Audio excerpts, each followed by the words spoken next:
করে এখানে গিয়ে বলবো আসসালামু আলাইকুম ওয়া রাহমাতুল্লাহ? কেন? শতকরা ৯৫টা মুসলমান দাড়ি রাখা পছন্দ করে না। গায়ের মুসলমান যেমন দাড়ি রাখে না, তেমনি এরাও দাড়ি রাখে না। যদি দাড়ি চাচা ১০ জন লোক বসে থাকে, আর সেখানে যদি 2টো গায়ের মুসলিম থাকে আর 8টা যদি মুসলমান থাকে, আমি কোন সাহসে ওখানে সালাম দিতে যাব? আমার মনটা তো ভয় করে, এখানে মুসলমান নাই, সব এরা গায়ের মুসলমান। পরিস্থিতি কে বাঁকা করেছে? আপনি। আল্লাহর কিছু আইনকে মানছেন আর আল্লাহর কিছু আইনকে মানছেন না, আর এইভাবেই জীবন কাটিয়ে যখন কবরে যাবেন তখনই তকদিরটা খারাপ হবে। আপনি বিশ্বাস করতে পারবেন যে এই গ্রামে যতটি লোক আপনারা জমা হয়েছেন এই মজলিসে, একটা আল্লাহর বান্দা, আপনাকে ক্ষমতা দিচ্ছি, বেয়াদবি হবে না, আপনার আমি সম্মান করব। হাত তুলে বলেন তো কোনটা ওয়াজ আপনি জীবনে শুনেননি? কোনটা? মা বাপের সেবা যে শুনেছি, জান্নাত জাহান্নাম শুনেছি, কবরের কথা শুনেছি, হাসরের কথা শুনেছি, কিয়ামতের কথা শুনেছি, মদ খাওয়া সুদ খাওয়া বলতে শুনেছি, জাদু করা ব্যভিচার করা শুনেছি। তাহলে এগুলো সবই আপনাদের শোনা আছে। মায়েদেরকে জিজ্ঞেস করে বলুন তো, পরপুরুষের সাথে কথা বলা এটা হারাম, শুনেছো না শোনো নাই? বলে হ্যাঁ শুনেছি। পরপুরুষের গায়ে গা লাগা হারাম, এটা শুনেছো না শুনে নাই? বলে শুনেছি। তোমার শরীরখানা কাউকে দেখানো যাবে না, এটা তুমি শুনেছো না শোনো নাই? বলে হ্যাঁ আমরা শুনেছি। পর্দা করা জায়েজ এবং ওয়াজিব, পর্দা না করতে গেলে নারী দোজখী হবে, জাহান্নামী হবে, এটা শুনেছো না শোনো নাই? বলে হ্যাঁ শুনেছি। তুমি এটা শুনেছো কি না যে বিবাহকে বাদ দিয়ে যেই কোনো নর এবং যে কোনো নারী যদি একজন আরেকজনের সাথে মিলে যায় তো এটাকে ব্যভিচার বলে। ব্যভিচার করা নর এবং নারী কিয়ামতের দিন আল্লাহর চুল্লিতে তাদেরকে ঢুকানো হবে। ওয়াজটা শুনেছো না শোনো নাই? বলে হ্যাঁ শুনেছি। তাহলে নারীরা কোনটা ওয়াজ শুনেনি? পুরুষেরা কোনটা ওয়াজ শুনেনি? সবই তো শোনা আছে। তাহলে আমার প্রশ্ন হলো এই মজলিসে মদ খাওয়ার লোক আছে কি না? যদি বলি যে হ্যাঁ আছে, তাহলে তোমাকে মুসলমান কে বলে? যদি বলি এই মজলিসে এমন একটা লোক আছে যে লোকটা ঠিক করে নামাজ পড়ে না, যদি নামাজ ঠিক করে না পড়ো তো তোমাকে মুসলমান কে বলে? এই মজলিসে এমন একটা লোক আছে যে হারাম ব্যবসা করে, মিথ্যা কথা বলে, কসম খেয়ে সামান বিক্রি করে, কিংবা বাজারে গিয়ে ব্যবসা করে, তাহলে এইরকম মানুষটাকে মুসলমান কে বলে? এইরকম নারী যদি এখানে থাকে যে জীবনে হায়া করে না, পরের বাড়ি ড্যাং ড্যাং ড্যাং ড্যাং করে হেঁটে চলে যায়, নিজের বাজার করে কোথায় তো শামসিদে গিয়ে, মুখ খুলে কথা বলে কার সঙ্গে? তো দোকানদারের সঙ্গে। অন্য পুরুষকে দেখতে গেলে মাথা ঢাকে না, মুখ ঢাকে না, এমন নারী যদি এখানে বসে থাকে, যেই নারী পর পুরুষের সঙ্গে আলাপ করে ফোনের মাধ্যমে এবং চ্যাটিংয়ের মাধ্যমে, হোয়াটসঅ্যাপের মাধ্যমে এবং ফোনের মাধ্যমে, এমন নারী যদি থেকে থাকে, তাহলে আপনি বলুন তো এরাকে মুসলমান কেমন করে বলা যায়? এরাই সেই মানুষগুলো যাদেরকে আল্লাহ রাব্বুল আলামিন কিয়ামতের দিন বলবেন যাও তোমরা আল্লাহর জাহান্নামে চলে যাও। কেন? কিছু আমার কথা মেনেছিলে, কিছু আমার কথাকে ছেড়েছিলে, তাই তোমরা হলো দোগলা মুসলমান। তোমাদের মতো দোগলা মুসলমানের দুর্গতি এটাই যে তোমাদের দুনিয়াতে বেইজ্জতির জীবন কাটাতে হবে, আর কাটার পরে যদি তোমরা কিয়ামতে আসবে তোমাকে লাল ঘরে জাহান্নামে যেতে হবে, যাবেন না। কি বলছি ভালো করে শুনেন, কথার প্রতি সুবিচার করুন। আল্লাহ তাআলা বলছেন তোমরা আমার কানুনকে, বিধি বিধানকে 20টা মানবে আর 20টা মানবে না। 100টা কানুন আমার, আল্লাহ বলছেন, তার ভেতর থেকে 50-60টাকে মানবে আর 40টাকে মানবে না। এই রকম করে তোমরা নিজেদেরকে মুমিন বানাতে চাইছো? এই রকম করে তোমরা আমার ফরমাবরদার বান্দা হতে চাইছ? এইভাবে কিছু ধরবে আর কিছু ছেড়ে দিবে, আর দেওয়ার পরে তুমি নিজেকে বলবে মুমিন। এভাবে মুমিন হয় না। কি হয়? আল্লাহ তাআলা বলছেন, যারা এই রকম করে জীবন কাটায় যে আল্লাহর কিছু আইনকে মানবে আর কিছু আইনকে মানবে না, এই রকম করে যাদের জীবন কাটে সে সমস্ত মানুষগুলো আল্লাহ তাআলা বলছেন আমার নজরে পিয়ারা নয়। অতএব এই মানুষগুলো তাহলে কি হবে? তখন আল্লাহ তাআলা কোরআন মাজিদের ভেতরে বলছেন এদের দু রকমের ব্যবস্থা। এক, যতদিন দুনিয়াতে বেঁচে থাকবে এই দদিল বান্দা কালেমা চোর এই মুসলমানগুলো দুনিয়াতে যতদিন বাঁচবে ইজ্জত নিয়ে বাঁচবে না, সম্মান নিয়ে বাঁচবে না, বুক উঁচা করে বাঁচবে না, চোখ ওপর দিকে তাকিয়ে বাঁচবে না, হিম্মত নিয়ে সাহস নিয়ে বাঁচবে না, জালিল হয়ে লাঞ্ছিত হয়ে ভিজা ছাগলের মতো জড়সড় হয়ে ভয়ে কাতর হয়ে জিন্দগিতে বাঁচবে।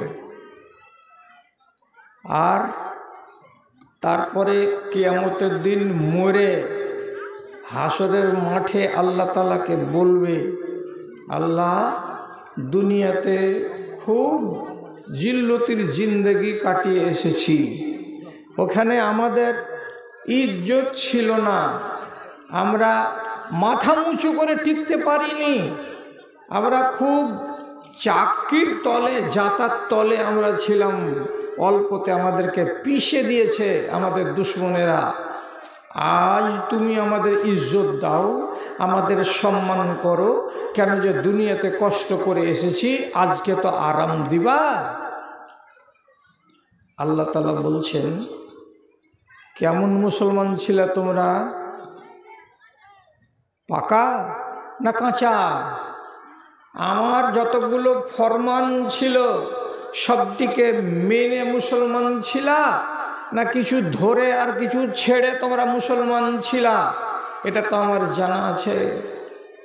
সুতরাং যারা এই আধা ইমানদার মানুষ, যারা দুগলা মুসলমান, তারা দুনিয়াতে ঝাঁটাই খাবে। মরার পরে আমার কাছে এসেছো ইজ্জত চাইছ, এখানে ইজ্জত নাই। কি আছে? আল্লাহ বলছেন ইউরাদ্দুনা ইলা আশাদ্দিল আযাব, তোমাদেরকে ঠেলে দেওয়া হবে কঠিন আযাবের দিকে। কেমন কথা! এখানেও সুখ পেলাম না তো আল্লাহর কাছে মরেও সুখ পেলাম না। এমন কেন হলো? এমন হওয়ার মানে আপনি আপনার নিজের ঈমানটাকে ঠিক করতে পারেননি এই দুনিয়ায়। কেমন? যে আপনি হারাম কাজও করেছেন, জায়েজ কাজও করেছেন, ন্যায় কাজও করেছেন, অন্যায় কাজও করেছেন, আল্লাহ যাতে খুশি হবেন সে কাজও করেছেন, আল্লাহ যাতে নারাজ হবে সে কাজও করেছেন। দুই রকমেরই কাজ করে আপনি কবরে গেছেন, আর কবর থেকে উঠে হাসরের মাঠে গেছেন। তা আল্লাহ বলছেন লাল ঘরেই যা। এগুলো হলো দুমুখী মুসলমান। আর দেশওয়ালি কথাতে আছে, দু পায়ে নৌকায় পা দিতে গেলে উপার যাওয়া যাবে না, মাঝখানেই ডুবে যেতে হবে। আর ফার্সিতে কথা আছে, দোদিল বান্দা কালেমা চোর, না পাই মিট্টি না পাই গোর। আপনাকে দুমুখ হলে চলবে না, পরিষ্কার হতে হবে আপনাকে। কি হয়? আপনি মুমিন মুসলমান, আর না হয় আপনি পাক্কা বেদিন কাফের। দুটো রাস্তা ছাড়া আল্লাহ তাআলার কাছে 3 নম্বর রাস্তা নাই, মিক্সচার নাই। কোরআনে আল্লাহ তাআলা বলে দিয়েছেন, এই দেখো আমার কোরআন তোমার সামনে থাকলো, এটা হালাল, এটা হারাম, এটা জায়েজ, এটা না জায়েজ, এটা করো, এটা করিও না, এটা ধরো, এটা ধরিও না, সব বলে দিলেন আল্লাহ তাআলা। আর দেওয়ার পরে শেষে কি বলছেন, ফামান শাআ ফালইউমিন ওয়া মান শাআ ফালইয়াকফুর। যতটি কথা ভালো ছিল তাও বলে দিলাম, যতটি কথা মন্দ তোমার জন্য তাও বলে দিলাম। এবার ভালোটিকেও জানলে আর মন্দটিকেও জানলে, জানার পরে তুমি এবার বাছাই করো। তুমি যদি ভালোটিকে গ্রহণ করো তো ইমানদার, আর ভালোটিকে ছেড়ে দিয়ে যদি মন্দটিকে ধরো তাহলে তুমি হবে বেঈমান, বেদিন, শয়তান। এবার আল্লাহ তাআলা বলছেন রাস্তা হলো দুইটা, হয় মুমিন হয়ে বাঁচো, না হয় কাফের হয়ে বাঁচো। হয় মুমিন না হয় কাফের। আর দুমুখ হয়ে যদি বাঁচো তাহলে পরে দুনিয়াতে জিল্লতি, আখেরাতেও জিল্লতি, সুখ নাই কোনো জায়গায়। ইজ্জত সব মাটি হয়ে গেল, ইজ্জত সব মাটি হয়ে গেল। নত হলো মমশির, যারা ছিল চিরমোদের গোলাম আজ তারাই হয়েছে মহান বীর। তোমায় ভুলেছি কোরআন ছেড়েছি, তোমায় ভুলেছি কোরআন ছেড়েছি, তাই বুঝি অপমান। তোমার দুনিয়ায় দুশ্মনী লীলা চেয়ে দেখো রহমান। কাফেরের হাতে নিধন হতেছে কি করে মুসলমান গো, কি করে মুসলমান। আজ ইজ্জতের চেয়ারখানা আমাদের কাছ থেকে লাথি মেরে কেড়ে নিয়েছে যারা আমাদের চাকর ছিল তারা, আর আমরা ছিলাম মালিক। আজকে আমরা হয়ে গেছি চাকর, আর আমাদের চাকরেরা হয়ে গেছে আজকে মালিক। ভারতকে কতদিন শাসন করেছেন মুসলমানেরা জানা আছে? মাত্র 750 বছর। 750 বছর ভারতবর্ষকে শাসন করা জাত কে? তো মুসলমান। আর আজ এই মুসলমান যদি ট্রেনে নামাজ শুরু করে তো হিম্মত আছে উত্তরপ্রদেশের ট্রেনে চড়ে যদি তুমি প্ল্যাটফর্মে খালি নামাজে দাঁড়িয়েছ, পুলিশ এসে তোমার পাছাকে পিটিয়ে লাল করে দিয়ে বলবে এটা কি তোর বাপের জায়গা, এখানে নামাজ শুরু করেছিস? মানে মসজিদে নামাজ পড়ো, তাছাড়া রোডে ঈদের দিন ভিড় হতে গেলে, জুমার দিন ভিড় হতে গেলে এক বান্দাকে যদি দেখি মসজিদের বাইরে পিটিয়ে লাল করে দেওয়া যাবে। ওইটাই তো ভারত। ট্রেনে বাসে চলছেন আপনি, তো আপনি কথা একটু চেড়ে কাউকে বলতে পারছেন না, কাউকে বলতে পারছেন না। কেন? বলতে গেলেই খাপিয়ে খাবে, একদম আপনার গলাকে ধরে নিবে। ভারত তো আমাদের, তোদের ভাগে তো দিয়ে দিয়েছি পাকিস্তান, এখানে আছিস কেন? অথচ জন্মেছি ভারতের মাটিতে, আজাদ করেছি ভারতবর্ষকে রক্ত দিয়ে, মরব ভারতবর্ষের মাটিতে। আমি একজন ভারতীয় এবং মরব তো ভারতীয় হয়ে। সে যে যতই কিছু করবে করুক, এ কথাটা আমি জোর গলাতে বলছি, কিন্তু ময়দানে গিয়ে বলতে পারি না। কেন? আমি নিজেই তো 2 নম্বর। হ্যাঁ, আমি 2 নম্বর কেন? আমি 2 নম্বর কেন হবে? 1 নম্বর কসম আল্লাহর। এই মাটিহারির মানুষ সবকটি মনে রাখবেন। আমি বলছি আপনাকে সাল 1906 সালে বালুরঘাট শহরের বাস স্ট্যান্ডে একটা ছেলে মরা অবস্থাতে বেঞ্চে হিলাম দিয়ে বসে আছে, দম চলে গেছে। সকালবেলায় কর্তৃপক্ষ এসে দেখলো যে ছেলেটা মরা। লোকেরা বলছে ওখানে তো মুসলমান 100টার ভেতরে 2টা, বাকি তো সব হিন্দু সোসাইটির লোক। তো এই জায়গাতে ছেলেটা যে মরে গেছে, এটা মুসলমান না হিন্দু ছেলে? সন্দেহ হলো, পকেটে হাত দিল, একটা কাগজ বের হলো, ওতে লেখা আছে ছোট্ট করে বাবলু সরকার, মুর্শিদাবাদ। চেহারাতে দাড়ি নাই, মোজগুলো বড় বড়, ফুল প্যান্ট পরে আছে, হাওয়াই শার্ট পরে আছে, এবং ওর ফুল প্যান্টের নিচু পকেটে 6-7টা বিড়ি আর দেশলাই আছে। 7-5 ভাবার পরে ফয়সালা হলো এটা আমাদেরই জাত, আমাদের মানে কি, এটা হিন্দুর বাচ্চা, চলো শ্মশানে নিয়ে যাই।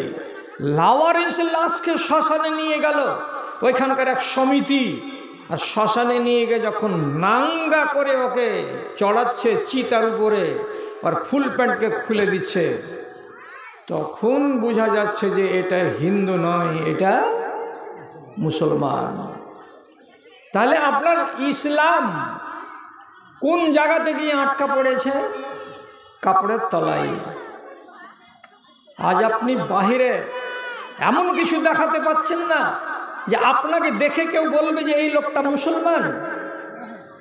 আমি নিজেকে প্রমাণ করতে পারছি না যে আমি মুসলমান, তাহলে আমাকে কাপড় উঠিয়ে এবার লোককে দেখাতে হবে, এই দেখ তোর বিশ্বাস হয় না আমি মুসলমান কিনা।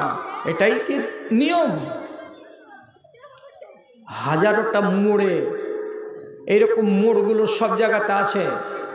আপনাদের মাটিহারি মোড়ে আছে, চানমনি মোড়ে আছে, ওখানে চরখি মোড়ে আছে, ওখানে শামসি মোড়ে আছে। যত মুসলমানদের গ্রামের ত্রিমোহনী আছে সেখানে আজকাল মুসলমানদের দোকানে বসে আছে হিন্দু মুসলমান সবাই। আমি কি করে এখানে গিয়ে বলবো আসসালামু আলাইকুম ওয়া রাহমাতুল্লাহ? কেন? শতকরা 95টা মুসলমান দাড়ি রাখা পছন্দ করে না। গায়ের মুসলমান যেমন দাড়ি রাখে না, তেমনি এরাও দাড়ি রাখে না।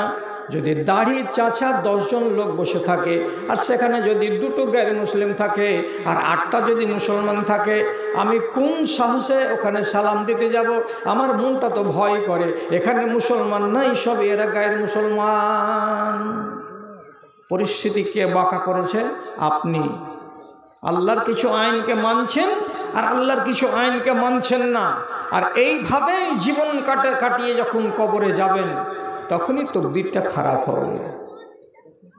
আপনি বিশ্বাস করতে পারবেন যে এই গ্রামে যতটি লোক আপনারা জমা হয়েছেন এই মজলিসে, একটা আল্লাহর বান্দা আপনাকে ক্ষমতা দিচ্ছি, বেয়াদবি হবে না, আপনার আমি সম্মান করব। হাত তুলে বলেন তো কোনটা ওয়াজ আপনি জীবনে শুনেননি? কোনটা? মা বাপের সেবা যে শুনেছি, জান্নাত জাহান্নাম শুনেছি, কবরের কথা শুনেছি, হাসরের কথা শুনেছি, কিয়ামতের কথা শুনেছি, মদ খাওয়া সুদ খাওয়া বলতে শুনেছি, জাদু করা ব্যভিচার করা শুনেছি। তাহলে এগুলো সবই আপনাদের শোনা আছে। মায়েদেরকে জিজ্ঞেস করে বলুন তো, পরপুরুষের সাথে কথা বলা এটা হারাম, শুনেছো না শোনো নাই? বলে হ্যাঁ শুনেছি। পরপুরুষের গায়ে গা লাগা হারাম, এটা শুনেছো না শুনে নাই? বলে শুনেছি। তোমার শরীরখানা কাউকে দেখানো যাবে না, এটা তুমি শুনেছো না শোনো নাই? বলে হ্যাঁ আমরা শুনেছি। পর্দা করা জায়েজ এবং ওয়াজিব, পর্দা না করতে গেলে নারী দোজখী হবে, জাহান্নামী হবে, এটা শুনেছো না শোনো নাই? বলে হ্যাঁ শুনেছি। তুমি এটা শুনেছো কি না যে বিবাহকে বাদ দিয়ে যেই কোনো নর এবং যে কোনো নারী যদি একজন আরেকজনের সাথে মিলে যায় তো এটাকে ব্যভিচার বলে। ব্যভিচার করা নর এবং নারী কিয়ামতের দিন আল্লাহর চুল্লিতে তাদেরকে ঢুকানো হবে। ওয়াজটা শুনেছো না শোনো নাই? বলে হ্যাঁ শুনেছি। তাহলে নারীরা কোনটা ওয়াজ শুনেনি? পুরুষেরা কোনটা ওয়াজ শুনেনি? সবই তো শোনা আছে। তাহলে আমার প্রশ্ন হলো এই মজলিসে মদ খাওয়ার লোক আছে কি না? যদি বলি যে হ্যাঁ আছে, তাহলে তোমাকে মুসলমান কে বলে? যদি বলি এই মজলিসে এমন একটা লোক আছে যে লোকটা ঠিক করে নামাজ পড়ে না, যদি নামাজ ঠিক করে না পড়ো তো তোমাকে মুসলমান কে বলে? এই মজলিসে এমন একটা লোক আছে যে হারাম ব্যবসা করে, মিথ্যা কথা বলে, কসম খেয়ে সামান বিক্রি করে, কিংবা বাজারে গিয়ে ব্যবসা করে, তাহলে এই রকম মানুষটাকে মুসলমান কে বলে? এই রকম নারী যদি এখানে থাকে যে জীবনে হায়া করে না, পরের বাড়ি ড্যাং ড্যাং ড্যাং ড্যাং করে হেঁটে চলে যায়, নিজের বাজার করে কোথায় তো শামসিদে গিয়ে মুখ খুলে কথা বলে কার সঙ্গে, তো দোকানদারের সঙ্গে। অন্য পুরুষকে দেখতে গেলে মাথা ঢাকে না, মুখ ঢাকে না। এমন নারী যদি এখানে বসে থাকে, যেই নারী পর পুরুষের সঙ্গে আলাপ করে ফোনের মাধ্যমে এবং চ্যাটিংয়ের মাধ্যমে, হোয়াটসঅ্যাপের মাধ্যমে এবং ফোনের মাধ্যমে, এমন নারী যদি থেকে থাকে, তাহলে আপনি বলুন তো এরা মুসলমান কেমন করে বলা যায়? এরাই সেই মানুষগুলো যাদেরকে আল্লাহ রাব্বুল আলামিন কিয়ামতের দিন বলবেন, যাও তোমরা আল্লাহর জাহান্নামে চলে যাও। কেন? কিছু আমার কথা মেনেছিলে, কিছু আমার কথাকে ছেড়েছিলে, তাই তোমরা হলো দোগলা মুসলমান। তোমাদের মতো দোগলা মুসলমানের দুর্গতি এটাই যে তোমাদের দুনিয়াতে বেইজ্জতির জীবন কাটাতে হবে, আর কাটার পরে যদি তোমরা কিয়ামতে আসবে তোমাকে লাল ঘরে জাহান্নামে যেতে হবে। কতটি ওয়াজ লাগবে আপনাকে? যে ওয়াজগুলো আপনি শুনবেন আর শোনার পরে তখন আপনার মনের ভেতরে বিশ্বাস জন্মে যাবে। ভাই একটা কথা বলি, কথাটাকে খারাপ সেন্সে নিয়েন না। কথাটা কি বলছি, যে এক সাহাবী একদিন রসুলকে বলছেন, আল্লাহ রসুল খুব মন্দ অবস্থাতে ছিলাম, এখন আমরা ভালো অবস্থাতে এসেছি। মানে কি? আমরা জাহেলিয়াতের যুগে ছিলাম, খুব খারাপ ছিলাম। কেমন খারাপ? মার্ডার করতে হাত কাঁপেনি, ব্যভিচার করতে হাত কাঁপেনি, বাপের বাড়িওয়ালিকে বিয়ে করতে দ্বিধা করিনি, নিজের মেয়েকে জিন্দায় পুঁতে দিতে আমরা হাত কাঁপাইনি, এবং কবর থেকে কাফনকে চুরি করে মাইয়াতকে নাঙ্গা করে ফেলে দিতে আমাদেরকে দ্বিধা লাগেনি। আমরা ছিলাম ছোট লোক, আমরা ছিলাম মুসিবতে, আমরা ছিলাম খুব মন্দের ভিতরে। ইসলাম যখন এলো তখন মদ চলে গেল, সুদ চলে গেল, চুরি চলে গেল, ডাকাতি চলে গেল, মেয়েদের বেইজ্জতি দূর হয়ে গেল। আমরা আর আগেকার মতো মূর্খ হয়ে রইলাম না, আমরা ইজ্জতওয়ালা জাতি হয়ে গেলাম। তারপরে রসুল এইবার কি আমাদের এই সুখের পরে আবার আমাদের সামনে কি দুঃখের দিন আসবে বলেন তো? এরপরে কি দুঃখের দিন আবার আসবে? তো রসুল বলছে হ্যাঁ আসবে, এরপরে আবার দুঃখের দিন আসবে তোমাদের সামনে। আচ্ছা, দুঃখের দিন কিছুদিন থাকবে, তারপর কি হবে? আবার সুখের দিন আসবে? তো রসুল বলছেন হ্যাঁ, আবার ইসলাম ফিরে আসবে, আবার তোমরা সুখের দিন পাবে। কিন্তু নবীজি বলছেন ফিহিম দখন,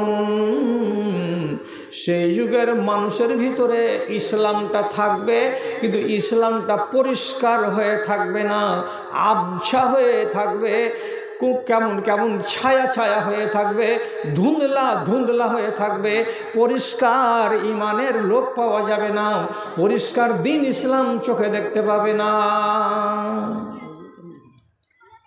আচ্ছা এই আদায়কারী,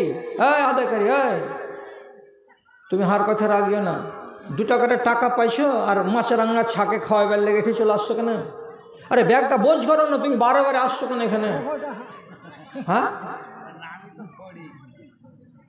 কে একটা টাকা দিলে ওটাকে নিয়ে ফের চলে আসছে এখানে?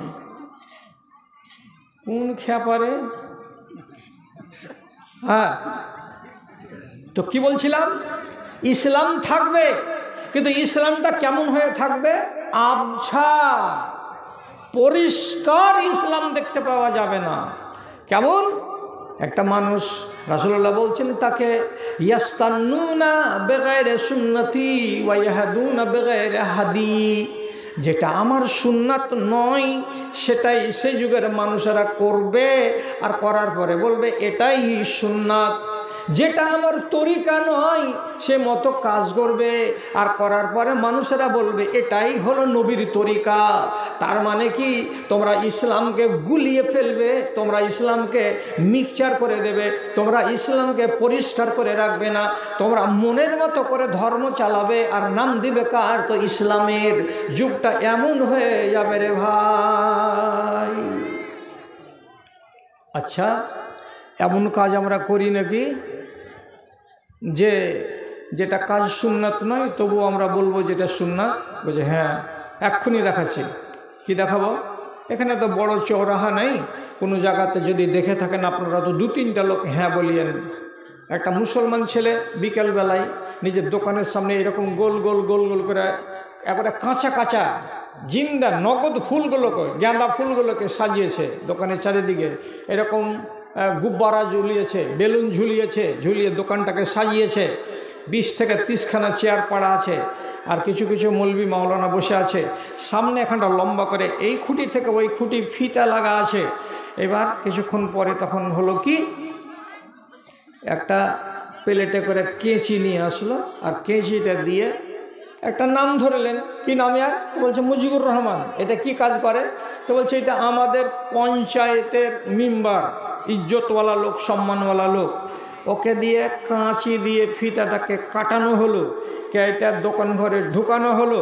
আর তার আগে ওই জায়গাতে 3-4টা মৌলবি তালবেলিমকে নিয়ে এসে কোরআন পড়ানো হলো। এবার এটা কি হলো? তো বলছে এইটা দোকানটার উদ্বোধন করা হলো।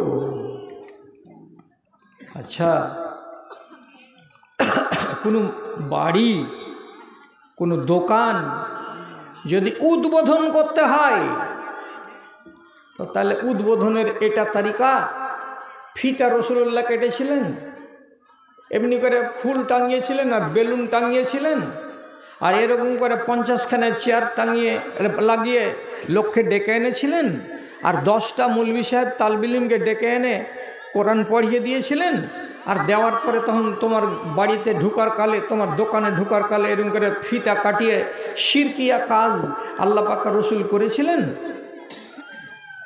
এরপরে 30 টাকার একটা করে প্যাকেট সবাই মিলে খেলাম, চলে আসলাম। কি কাজ করে এলে? নেক কাজ। কেমন নেক কাজ? বলছে ওর বাড়িটাতে দোয়া দিয়ে এলাম। দোয়া দিতে গেলে তো তার আগে কি কি করেছিলে? যে বলো কথা মনে নেই। এটা আল্লাহ পাকের নবীর মোটেই সুন্নাত নয়, তথাপি এক যুগের লোকেরা এটাকে করবে, আর ওরা বলবে এটার নাম ইসলাম। এই হলো ধুন্দলা ইসলাম, এই হলো অস্পষ্ট ইসলাম। আপনি করবেন।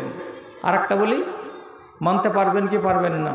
বেটির বিয়ে লেগেছে, গলিতে সামিয়ানা টাঙিয়েছেন, সামিয়ানা টাঙার পরে 150খানা চেয়ার লাগানো আছে, চেয়ার লাগিয়ে দিয়েছেন, দিয়ে রাতের বেলায় বাড়ির ভেতরে ডিজে বাজছে, ধুমধাম ধুমধাম ধুমধাম।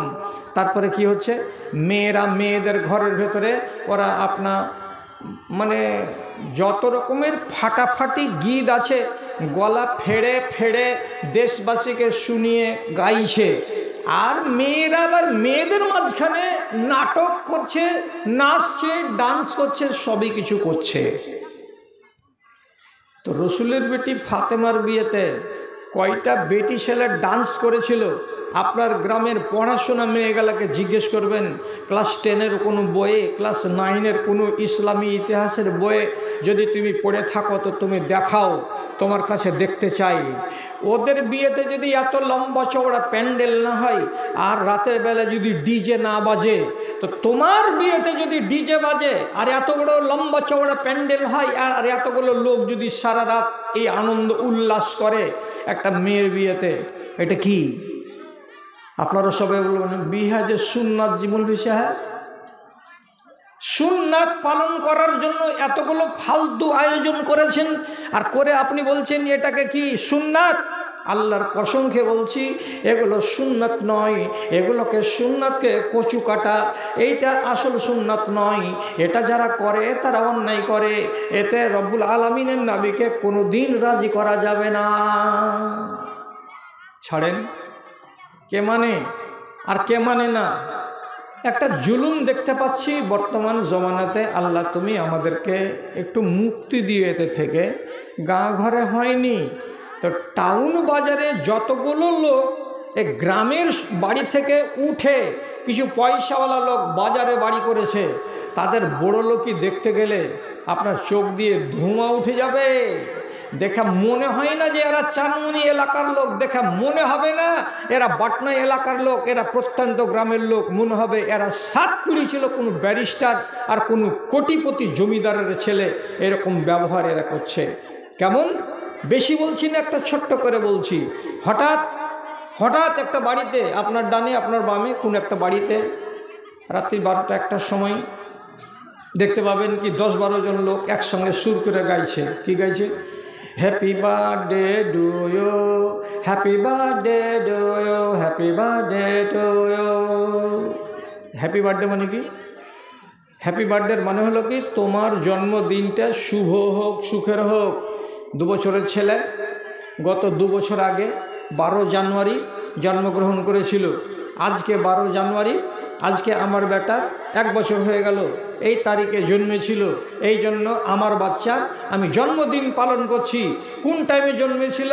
তো বলছে ভোর 4:20 4:20 কেক কাটবে, আর কাটার পরে বাচ্চাটার মুখে প্রথমে দিবে। আর ওর নির্লজ্জ মা আর বাবা, ওর খালা, ওর ফুফু, ওর 14 গোষ্ঠী যখনই ছেলেটা মুখে কেকটা দিবে তখন সাদা সাদা সবাই থাপড়ি বাজিয়ে এমনি করে আওয়াজ করবে আর বলবে happy birthday to you, happy birthday, তোমার জন্মদিন তোমাকে শুভ হোক। কসম খোদার, আল্লাহ রাব্বুল আলামিনের নবী বলছেন ভালো করে মাথায় তুলে রাখুন, মান তাশাব্বাহা বিকওমিন ফাহুয়া মিনহুম। এটা করে কারা? তো খ্রিস্টানেরা। এটা করে কারা? তো যারা ঈসাই, তারা ওরা নিজেদের বাচ্চাদের জন্মদিনকে পালন করে, জন্মতিথিকে পালন করে। আর খ্রিস্টানেরা বর্তমান জামানার, এরা ইমানদার নয়, এরা হলো পাক্কা বেঈমান, আর মুসলমানদের হলো শত্রু। এই খ্রিস্টানেরা যেগুলো করে আর সেইগুলো আজকে আমাদের দেশের মুসলমানেরা করে। আর করার পরে মনে মনে ভাবে আমি এটা খাঁটি সুন্নাতি কাজ করলাম, আমি এটা শরীয়তের উল্টা কাজ করলাম না। কিন্তু তাকে মনে রাখতে হবে, নবীজি বলছেন যারা কোনো অন্য সম্প্রদায়ের অভ্যাসকে আপন করে নিবে তারা তাদের অন্তর্ভুক্ত বিবেচিত হবে। তার মানে তুমিও একজন খ্রিস্টান। ওই খ্রিস্টান যদি মরে জান্নাত না পাই, তো তুমি একজন খ্রিস্টানের অভ্যাসকে আপন করে নেওয়ার কারণে তুমিও কিয়ামতের দিন আল্লাহর জান্নাত পাবে না। কত জঘন্য চাল! আচ্ছা, একটা লোক কমসে কম বলিয়েন তো এরকম দেখেছেন যে বিয়ের দিন, বিয়ের আগের দিন ছেলেটার বাপ, ছেলেটার মা, ছেলেটার ভাই বোন, যতটি এ বাড়িতে লোক আছে সবকটি লোক হলুদ রঙের কাপড় পরছে, শাড়ি হলুদ রঙের, ছেলেটা পাঞ্জাবি পরে আছে হলুদ রঙের, ওর বোন হলুদ রঙের ব্লাউজ, ওর ভগ্নিপতি হলুদ রঙের পাঞ্জাবি। গোটা বাড়ির লোক হলুদ রঙের জামা কাপড় পরে আছে বিয়ের আগের দিন রাত্রে। বুঝতে পারি না এটার মানে কি। করছেটাকে একবারে পাকা মুসলমান এই জমানার, যারা নিজেকে বলছে যে আমরা মুসলমান, আমরা মুমিন, এরা করছে। আমি 3 মাস আগে এক বাড়িতে গেলাম কুমেদপুরে, আমার রিশতেদার, আমার আত্মীয়ের বাড়ি। তো রাতের বেলায় দেখছি ওই পোশাক যেটা ছিল সকালবেলাতে উঠে 8টার সময়তে ওই পোশাক সবারই গায়ে। আমি বললাম হাজি ভাই সব হলুদ কেন পরে আছে? তো যাকে জিজ্ঞেস করছি বলতে পারবো না, এটা করা বলে ভালো। একে বলছি ভাই হলুদ কেন পরে আছো? বলছি কেন বলতে পারবো না। তো এই বিয়ের রাত্রিতে, বিয়ের অনুষ্ঠান কল্পে হলুদ কাপড় যদি পরে থাকে তো এটা বর আর কনের জন্য শুভ। আমি বললাম আল্লাহ তোমার শরীয়তে এমন কথা আমি পড়লাম না, অথচ 18 থেকে 19 বছর লেখাপড়া করেছি আর 32 বছর বাটনাতে মোদাররিসি করেছি, তা আমার তো জীবনের চোখে এলো না। ঘাঁটিত দেখি তো এর ইতিহাস কোথায়? আল্লাহর কসম 7 দিনের মাথায় এবার ইতিহাস কি পেলাম খুঁজে। তো হিন্দু ধর্মে তাদের বিশ্বাস আছে বিবাহের 2 দিন আগে তারা একটা অনুষ্ঠান করবে বাড়িতে, বিভিন্ন ভগবানকে শ্রদ্ধা জানাবে এবং তাদের আশীর্বাদ নিবে। কে? তো এই ছেলে, আমার বিয়ে হচ্ছে, ভগবান তুমি আমাকে আশীর্বাদ করো।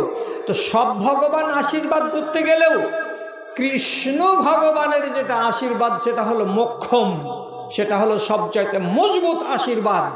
তো কৃষ্ণ ভগবানের যদি আশীর্বাদ নিতে হয় তাহলে আমাকে কৃষ্ণ ভগবানের যেটা পছন্দনীয় রং সেটাই আমাকে পছন্দ করতে হবে। আজ তো ভগবান কৃষ্ণ কোনটা রং পছন্দ করেন? বলছে হলুদ রং। অতএব আমি ছেলে, আমি হলুদ, আমার মা আমার বাবা এরা আমার হিতাকাঙ্ক্ষী, এরা আমার মঙ্গল চাই, ওরাও হলুদ। আমার ভাই আর বোন এরা আমার হিতাকাঙ্ক্ষী, এরা আমার মঙ্গল চাই, এরাও হলুদ পরে আছে। গোটা ফ্যামিলি পরে আছে হলুদ রঙের কাপড়। কিসের জন্য? তো ভগবান শ্রীকৃষ্ণকে রাজি করার জন্য। তো সেটা তো তার ধর্ম। আর তুই যে মুসলমানের বাচ্চা হয়েছিস আর বাজারে বাড়ি করেছিস করে কিছু টাকা পয়সার মালিক হয়েছিস বলে তোর বাড়িতে হবে এইরকম রেওয়াজ। তো তোর মতন পাকা হিন্দু আর কে আছে যে হিন্দু লা ইলাহা পড়ে আর যে হিন্দু হিন্দুর মতো কাজ করে? তুই ঝাঁটা খাবি না দুনিয়াতে, তো কে ঝাঁটা খাবে? লাল ঘরে আল্লাহর কাছে কিয়ামতের দিন গিয়ে তুই যদি না যাবি তো আর কোন লোকটা যাবে? তোকে কে মুসলমান বলে? ভাইজান মানতে পারবেন না কেন?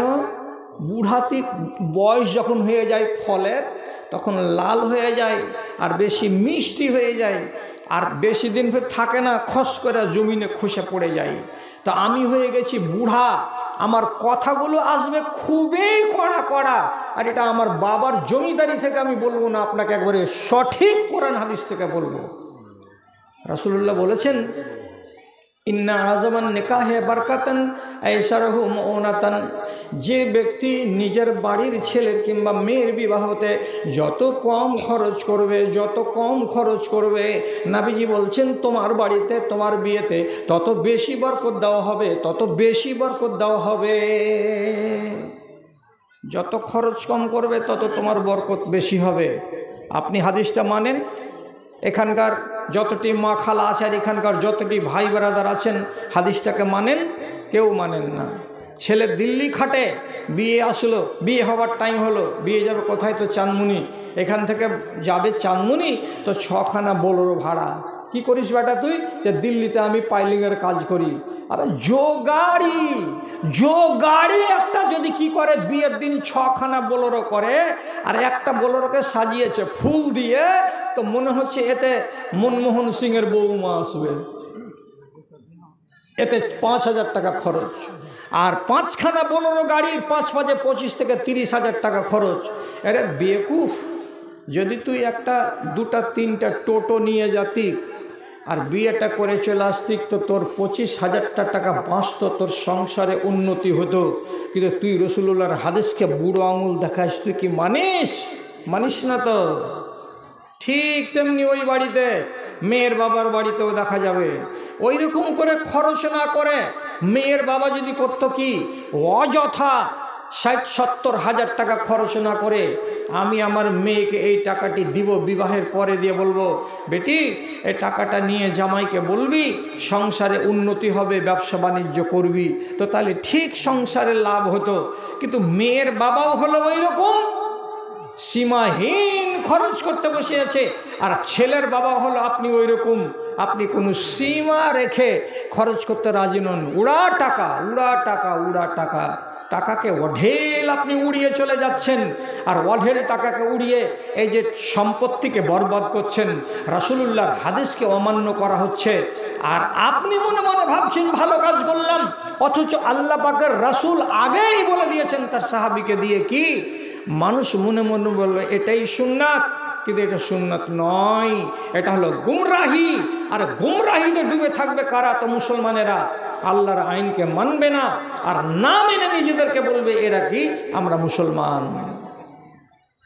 ভাই কত দূর যাব, কতটি কথা বলবো, কিভাবে বলবো যে আপনি কথাগুলোকে আমার মানবেন, শুনবেন, গ্রহণ করবেন? দাদা আমার একটা হাদিস বলছি, দয়া করে আল্লাহর হস্তে আপনি কানটাকে খাড়ো করুন তো। একটা সাহাবী রাবিয়া আসলামী, জুয়ান 22 বছরের তরুণ তাজা, রসুলের খিদমত করে। রসুল একদিন বলছেন, রাবিয়া বিয়ে শাদী করবে না? তো বলছেন না, আপনার খিদমত করছি এটা আমাকে খুব মজা লাগছে, আমি বিয়ে করব না। ফের 7 দিন পরে রসুল বলছেন, রাবিয়া বিয়ে করবে না? তো রাবিয়া আসলামী বলছে বিয়ে তো করব আল্লাহর রসুল, কিন্তু আমাকে বেটি কে দিবে? আমি যে গরিব, আমি যে নিহাত্তা, আমার যে বাড়ি ঘর নাই, তো আমার মতো লোকটাকে বেটি কে দেবে? রাসূলুল্লাহ বলছেন, শুনো, আমার কথা শোনো। কাছে এলো। রাসূল বলছেন, এবার কি?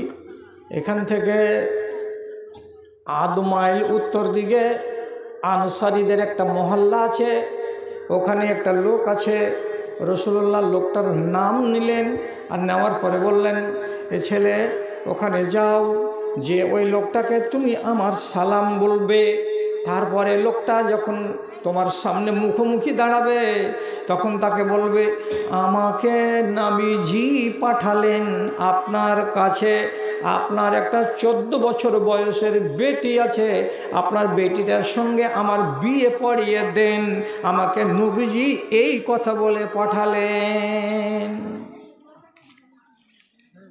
যে যখন বলেছে, আসসালামু আলাইকুম, আপনার একটা মেয়ে আছে 15 বছর 14 বছর বয়সের, আপনি আমার সাথে বিয়ে দিয়ে দেন, রাসূলুল্লাহ বলে পাঠালেন। লোকটা সাক্ষী চাইল না, লোকটা সার্টিফাই কপি চাইল না। যখন বলল যে রসুল বলেছেন, সাথে সাথে নিজের ভাইকে, নিজের বেটাকে, নিজের পোতাকে 2-1জনকে বলতে ডেকে ছেলেটাকে বলছে, বসো, এখানে বসো। এই রাবিয়া আসলামী বসলো, আর ওইখানে বসলো, আর এর সামনেই মেয়ের বাবা দুটা কথা ওর বলে নিজের মেয়েটার বিয়ে রাবিয়া আসলামীর সঙ্গে পড়িয়ে দিল। বিয়ে হয়ে গেল গলিতে। এবার ছেলেটা 2-4 পা করে হাঁটতে হাঁটতে মসজিদে নববীতে এলেন। রসুল বলছেন, বাবা বিয়ে হয়েছে না হয়নি? বলছে, বিয়ে হয়েছে। তো মুখখানে হালকা কেন লাগে না রে বাবা, মুখ ভারী ভারী কেন? তো বলছে, রসুল বিয়ে তো হয়ে গেছে, কিন্তু আমার স্ত্রীর নামে একটা কানা কড়ি আমি দিতে পারিনি, মোহরের উল্লেখ করা হয়নি, বিনা মোহরে বিয়ে হয়ে গেছে। আমার স্ত্রী যদি জানতে পারে যে কোনো মোহর ধার্য হয়নি, তাহলে আমাকে সে ভালোবাসবে না, আমাকে সে মর্যাদা দিবে না। এই জন্য মনটা কেমন কেমন করছে, কেমন বিয়ে করলাম যে বিবির নামে একটুও মোহর দিতে পারলাম না কেন? রসুল বলছেন, এই জন্য ঠিক আছে। মসজিদে যতটি লোক ছিল, রসুল বলছেন, সাহাবীরা তোমরা বাড়ি যাও। বাড়ি গিয়ে যার কাছে যতটুকু আছে, কেউ একটা কলাইয়ের দানার সমান, কেউ একটা মুসুরির দানার সমান, কেউ একটা ডালের সমান, কেউ একটা নিজের নখের সমান, যে যতটুকু করে পারো একটু একটু করে সোনাগুলো বাড়ি থেকে তোমরা নিয়ে আসো।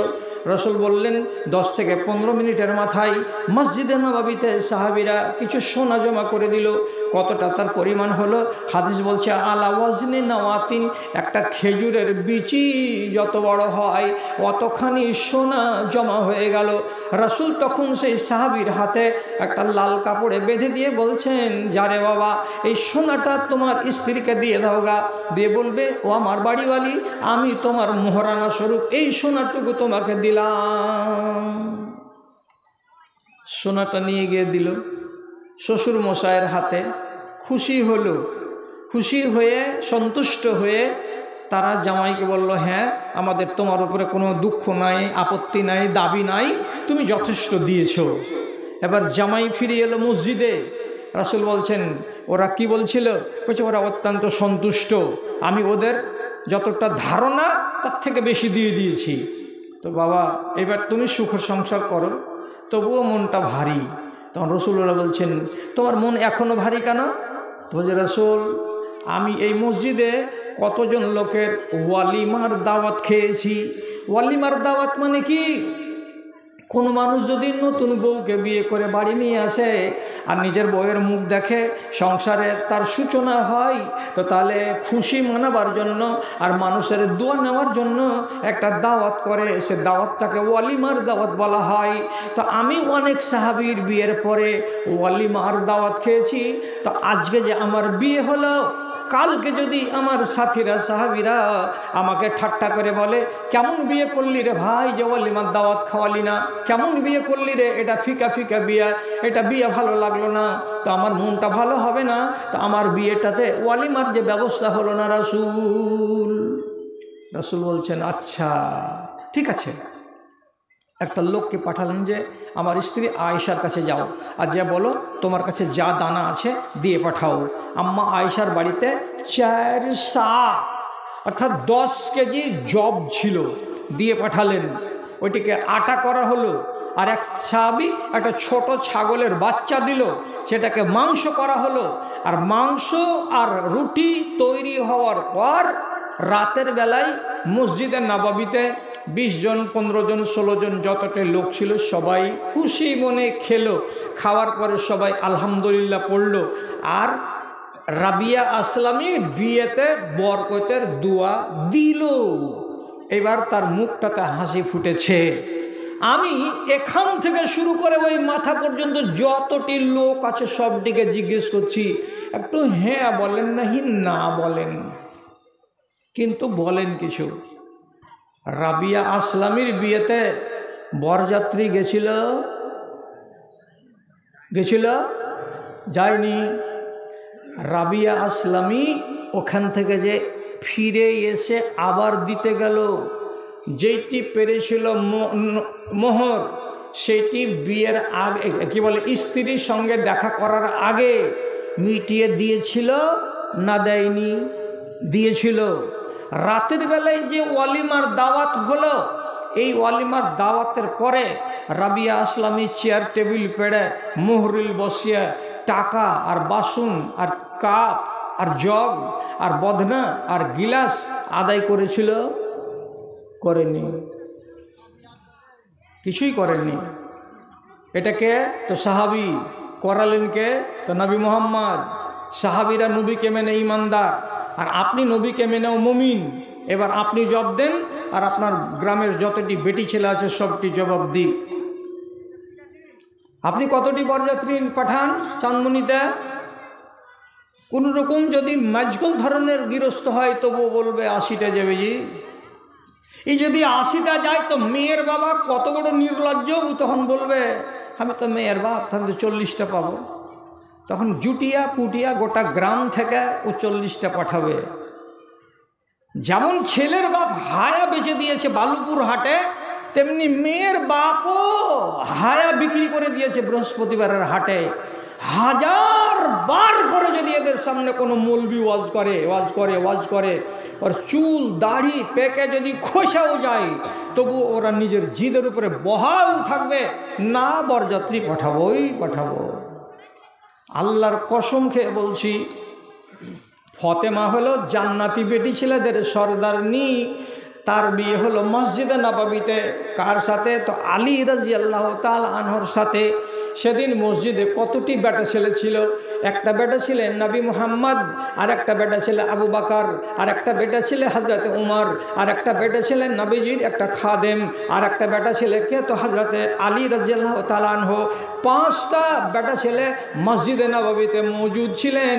আর ওই টাইমে আল্লাহ পাকের নবী ডেকে বলছেন আলীকে, আলী তোমার বিয়ে পড়াবো। কার সাথে? তোমার বেটি ফাতেমার সঙ্গে। তো একটা তো হলো জামাই, আর একটা তো হলো মেয়ের বাবা। তো 5টা লোকের ভেতরে 2টা বাদ চলে গেল। বাঁচলো কয়টা? তো মাত্র 3টা লোকের মৌজুদগিতে মসজিদে নববীতে জান্নাতের সরদারনি বেটি ছেলের আল্লাহ পাকের নবী বিয়ে পড়িয়ে দিলেন। ওখানে বরযাত্রীর কোনো ঠিকানা নাই।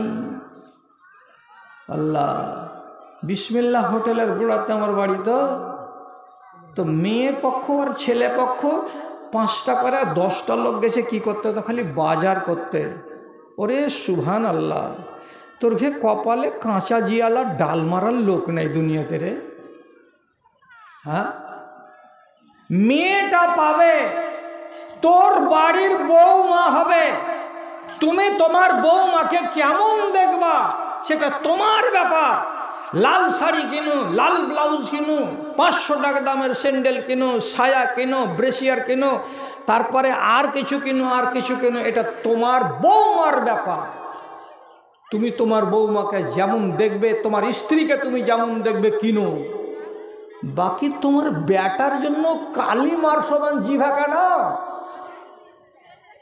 তোমার বেটা কি পাবে তার শ্বশুরের কাছ থেকে? বিয়ে করার আগে একটা কানা কড়ি পাবে না, কানা কড়ি পাবে না। এবার যদি মেয়ের বাবা মনে করে যে একটু ফিকা ফিকা লাগছে, তো একটা পাঞ্জাবি পরিয়ে দে তোরে, জামাইটাকে রে একটা পায়জামাগুলো পরিয়ে দে তোরে, তো নিজের ইচ্ছাতে যদি সেদিন একটা পায়জামা বা একটা পাঞ্জাবি ওকে পরিয়ে দেয় তো পরিয়ে দিই। আর তাই বলে দরাদরি করে তুমি শাড়ি নিয়েছ 4000 টাকার, এইবার আমার ছেলের জন্য শার্টের কাপড় কিনবো আমি, কোন কোম্পানি? তো ডনিয়ার কোম্পানির কাপড় কিনবো, 1 মিটার কাপড়ের দাম হলো 1800 টাকা করে। তখন মেয়ের বাবা পাছাতে হাত দিয়ে দেখছে তো লাড়ি 6 ইঞ্চি উপরে উঠে আসে। আল্লাহ, তোর বাপ জীবনে তোকে 150 টাকার বেশি দামের কাপড় দিয়েছিল যে না? তুই যে পুল মেরে বেড়াচ্ছিস দেশে দেশে, তা আন্ডার প্যান্ট পরে, তা আজকে তুই ডলার কোম্পানির 180 টাকা দামের চাড্ডি পিনবি, তোর পাছা চুলকাবে না? হায়া শরম যদি থাকে এই জাতিকে, তো হায়া শরমের মতো কাজ করে। পরের বাপের পাবো তার জন্য ডবল ডবল কাটাবো, আর পরের বাপের পাবো তার জন্য 7 বাপ বেটা মিলে দরাদরি করবো, এটা চলবে না। এটা দাও, এত দামের জুতা দাও, এত দামের মুঞ্জা দাও, এত দামের এই দাও।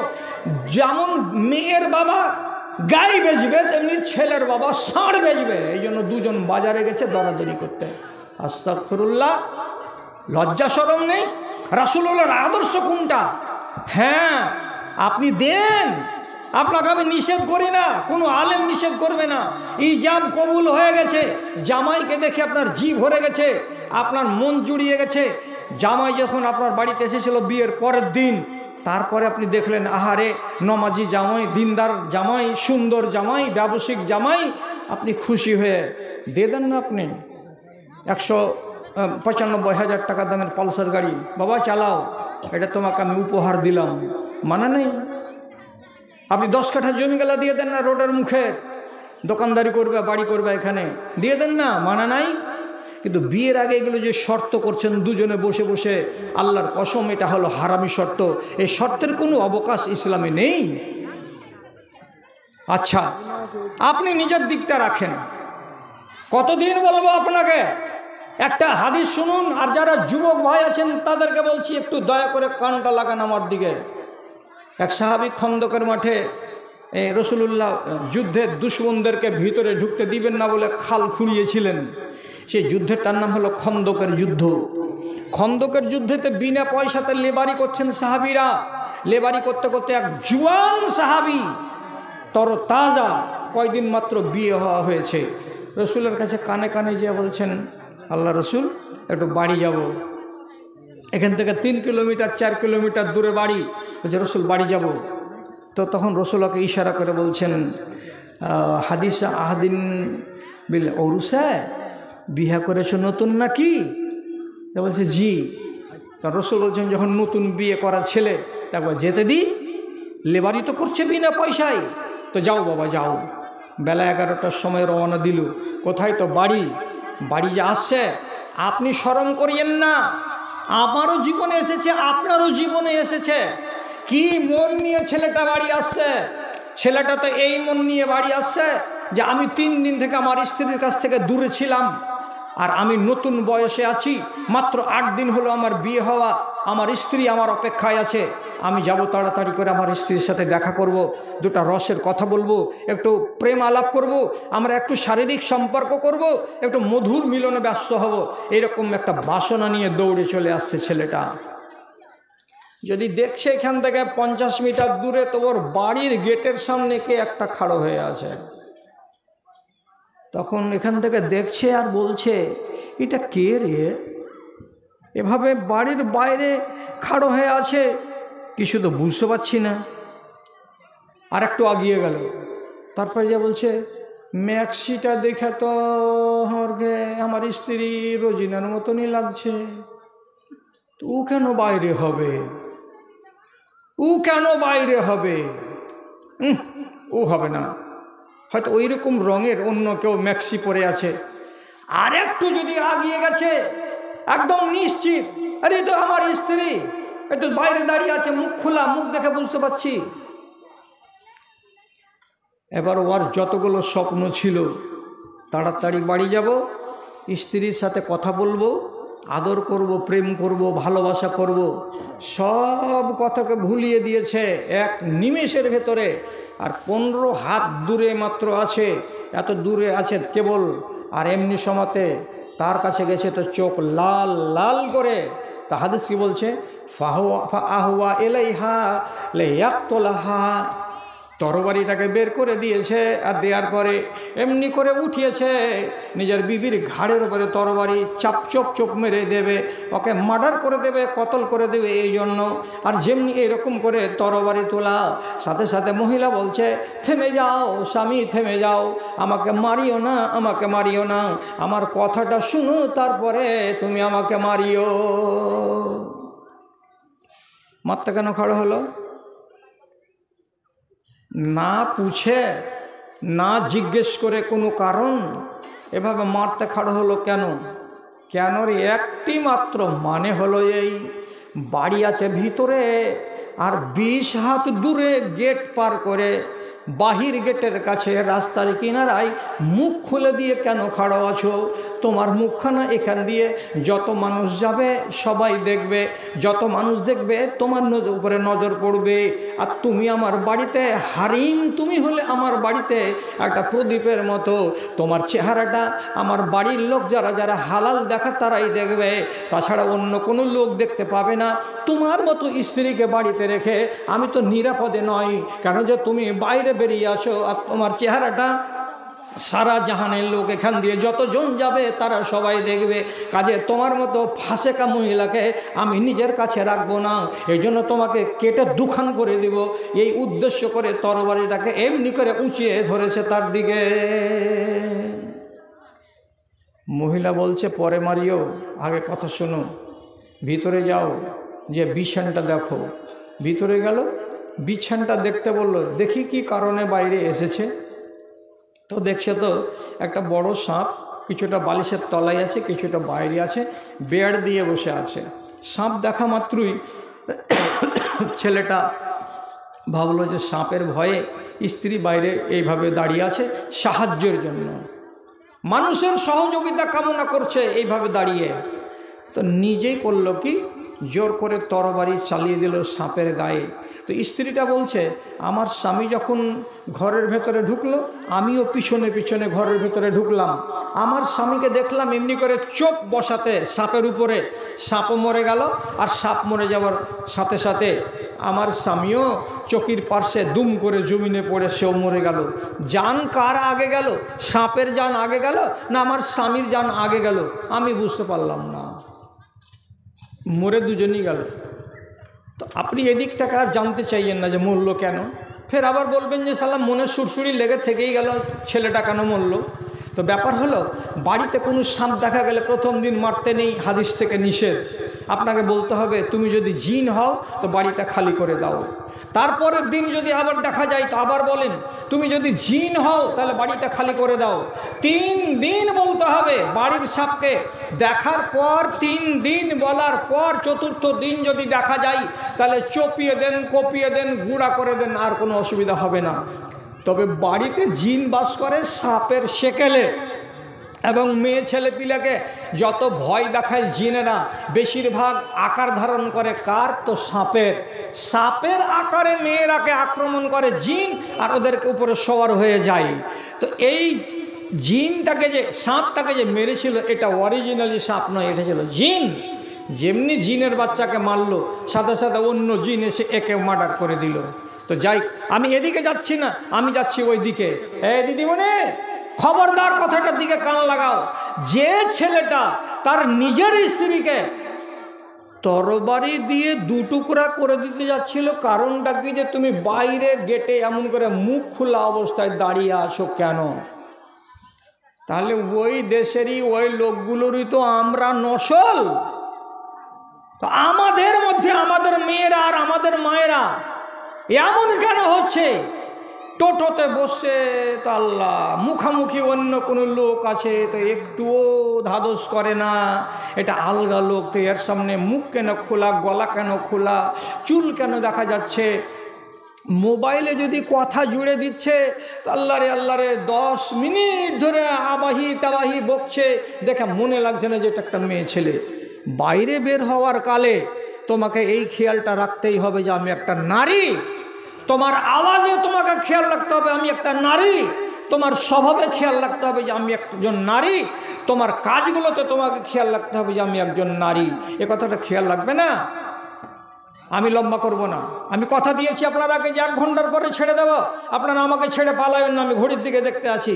ভালো করে বুঝুন, মদিনা থেকে 5 মাইল দূরে একটা বাগান ছিল। সে বাগানটা হচ্ছে কার? জুবাইর রাদিয়াল্লাহু তাআলা আনহুর স্ত্রীর নাম হলো কি? আসমা, আবু বকর সিদ্দিকের বেটি। খেজুর পেড়ে আর শুকনো গুটিকে লকড়ি নিয়ে বেচারি রোদের টাইমে একাই হাঁটতে হাঁটতে হাঁটতে হাঁটতে বাড়ি আসছে। মাঝ রাস্তাতে দেখা হয়ে গেল কার সাথে? তো নবীজির সাথে। নবীজি নিজের শালিকে, শালি মানে কি?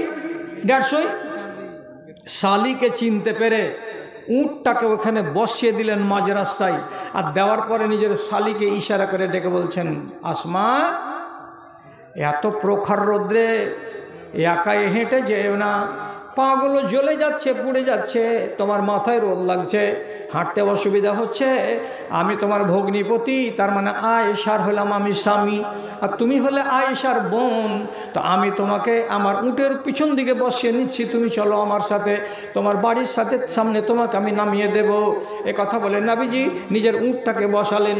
আর বসার পরে আসমাকে ডেকে বলছেন, আসমা চলে এসো, আমার উটের উপরে বসে যাও। 2-1টা লোক কহেন বসবে না, বসবে না? এত রোদ, তত ভগ্নিপতি ডাকছে, একটা উঁটে 3-4টা লোক যেতে পারবে? তো ভগ্নিপতি ডাকছে রসুলুল্লাহ, আর আমি হলাম শালি, তো আমি যদি বসে যাই তো অসুবিধাটা কোথায়? হযরত আসমা যেমনি শুনলেন নবীজির মুখ থেকে, এসো আসমা আমার পিছন দিকে বসে যাও, তিনি তখন বলছেন কি, ফাস্তাহিয়াইতু আন আসিরা খালফার রিজাল। আমাকে বড্ড লজ্জা লাগলো, আমাকে বড্ড হায়া লাগলো, শরম লাগলো। কি বলে শরম লাগলো? যে এটা হলো আমার বোনের স্বামী, এটা হলো আমার ভগ্নিপতি, আর আমি হলাম তার 150 কিংবা শালি। এটা আমার স্বামী নয়, এটা আমার ভাই নয়, এটা আমার বাপ নয়, এটা আমার দাদা নয়।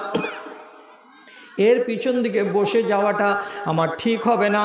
আমি যদি এর পিছনে বসে যাই তো দুনিয়ার লোক প্রথমে বলবে, দেখো দুজনে মিলে ভগ্নিপতি আর শালি কেমন রং করছে আর চলে আসছে, কেমন মস্করা করছে আর চলে আসছে। এ বলে মানুষের মুখ থেকে যা তা কথা বের হতে পারে, আমি ওইগুলো শুনতে রাজি নই। দ্বিতীয় কথা, আমার স্বামী জুবাইর যদি শুনতে পায় যে আমার স্ত্রী অন্য পুরুষের পিছন দিকে বসে উঠে চড়ে বাড়ি এসেছে, তো আমার স্বামী এটা জীবনে বরদাস্ত করবে না। তার জন্য আমি আমার স্বামীর মনটাকে ভাঙবো না, টুটবো না। তার জন্য আমি আমার আত্মমর্যাদার দিকে দেখছি এবং আমার স্বামীর আত্মমর্যাদার দিকে দেখছি। দেখার পরে রাসূলুল্লাহকে বললাম, আল্লাহ পাকের রাসূল, আপনার উটের পিছন দিকে আমি বসবো না, আপনি উটটাকে খাড়ো করেন। আপনি একাই যেমন যাচ্ছিলেন একাই চলে যান, আমি যেমন রোদের কালে হেঁটে হেঁটে যাচ্ছিলাম, আমি একাই হেঁটে হেঁটে বাড়ি চলে যাব, আমি আপনার পিছন দিকে চড়তে যাব না। কাকে বলে পর্দা রে? কাকে বলে পর্দা? মোড়লের বেটার বিহার নাম শুনতে গেলে তোরকে হাত সুটসুট করে না? একটু হলদিগুলোকে ঘাঁটবো আর ঘাঁটারো। এটা কেজি, এটা ন্যাংড়াটা কেজি। মুল সাহেব, এটা কে ভিক্ষা আছে নাকি? এই আগে কেউ পিটো, ভাই কেউ উঠো তো একটা, উঠো না জি, কেউ একটা উঠো না জি। এই ন্যাংড়াটাকে মারো।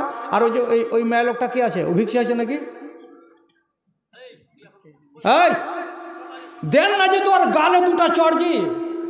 যতটি কিছু হবে ওটা আমি ঘাড়ে নিয়ে নেব। মার তাক মার, গালে আর দুটা চড়, শালা হারামখোর, শালা কয় টাকা তোর ঋণ আছে রে যে সারা সারা রাত ভিক্ষা করে বেড়াচ্ছিস? শালা কুলাঙ্গার কুণ্ঠেকার, দেখা যাচ্ছে 1.5 লাখ টাকা ঋণ আছে, শোধ করতে পারে না, শালা সারা সারা রাত ভিক্ষা করে বেড়াচ্ছে। রোড কি হলো তোর?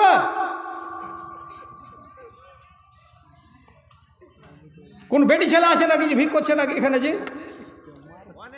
অনেক আছে, এই মেয়ে মহলে চলে আসে ভিক করতে করতে। আর মা যাতে মারেন একটা করে লাভ দিয়ে ওকে কোনো ব্যাধি করে দিয়ে পাঠিয়ে দেয়, যেন একদিনে ওকে ট্রিটমেন্ট ফি লাগে 450 টাকা। শালা কামিনা কোথাকার, রাত 12টার সময় ভিক্ষা করতে আসে, আবার মায়েদের আর মেয়েদের আর ছেলেপিলের ঘাড়ের উপরে হেঁটে হেঁটে হেঁটে হেঁটে ভিক্ষা করছে। ভাই ওয়াজ শেষ, 12টা বেজে গেছে। এবার আমার যেটা কথা, সেটা কথা হলো এই, যেটা শেষ কথা, আপনি এমন একটা কোনো কাজ করিয়েন না যেই কাজটাতে রসুলুল্লাহর বা আল্লাহর সম্মতি নেই। যদি সম্মতি নেই দেখতে পান আর তারপরে যদি করেন, আল্লাহর কসম খেয়ে বলছি আপনি মুসলমান হয়ে মরবেন, আপনি মুমিন হয়ে মরবেন না। তা আপনি বলবেন মনে মনে যে মৌলভী সাহেব মুসলমান হই তো মরলাম। জি, শিখেননি আসল কথাটা। সারা ঘন্টার ওয়াজ ভুলে যান তো আমার দুঃখ হবে না, কিন্তু এই শেষকার কথাটা যদি ভুলে যান তো আমার দুঃখ হবে। মুসলমান হলো 3 কোয়ালিটির, একটাকে বলা হয় মুসলমান, একটাকে বলা হয় মুমিন, আর একটাকে বলা হয় মুহসিন। মুসলমান যদি হয়ে মরে তাহলে গ্যারেন্টি নাই যে আগে জান্নাতে যাবে, আগে জাহান্নামে যাবে। 6 মাস 1 বছর শাস্তি ভোগ করার পর জান্নাতে আসবে। যদি কেউ মরে কি হয়ে, মুমিন হয়ে, ডাইরেক্ট জান্নাতি। যদি মুহসিন হয়ে মরে, ডাইরেক্ট জান্নাতি। তাহলে আপনি যদি মুসলিম হয়ে মরেন তো আপনি জান্নাতি ডাইরেক্ট কেন নয়? মুসলিম কাকে বলে? যে লোকটা নমাজও পড়বে আর নমাজ পড়ে বাহিরে মসজিদে আইসি পকেটে হাত ভরে খাইনি ডুলতে শুরু করবে, এটা হলো মুসলমান।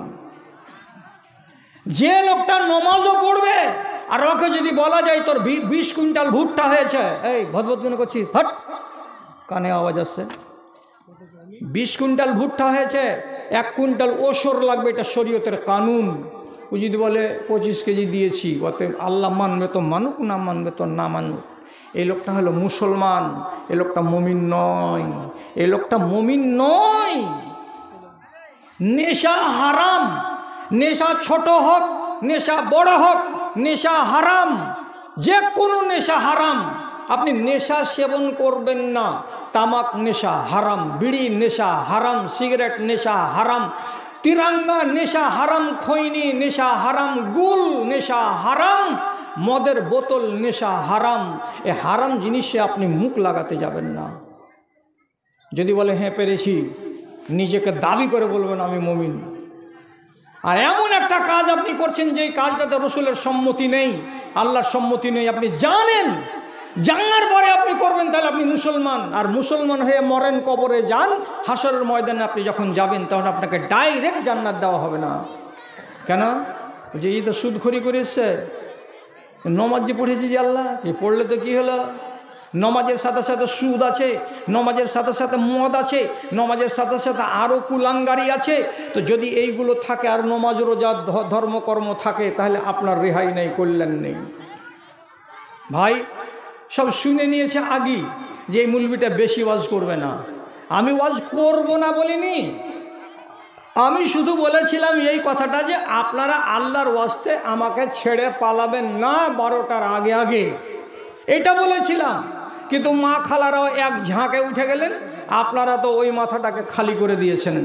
এবার আপনাদেরকে একটা কথা শুধু বলতে পারি যে আগামী দিনে যদি আপনারা জালসা করেন তাহলে আল্লাহর ওয়াস্তে নভেম্বর মাসে করবেন অথবা ফেব্রুয়ারি মাসে করবেন, এরকম কনকনে শীতের দিনে করবেন না। আর যদি আমার মতো বুড়া মানুষটাকে 1.5 ঘন্টা বকতে হয় তাহলে দয়া করে আমাকে 10টার সময় দিবেন, তাহলে 11:30টাতে আমি ছেড়ে দিব।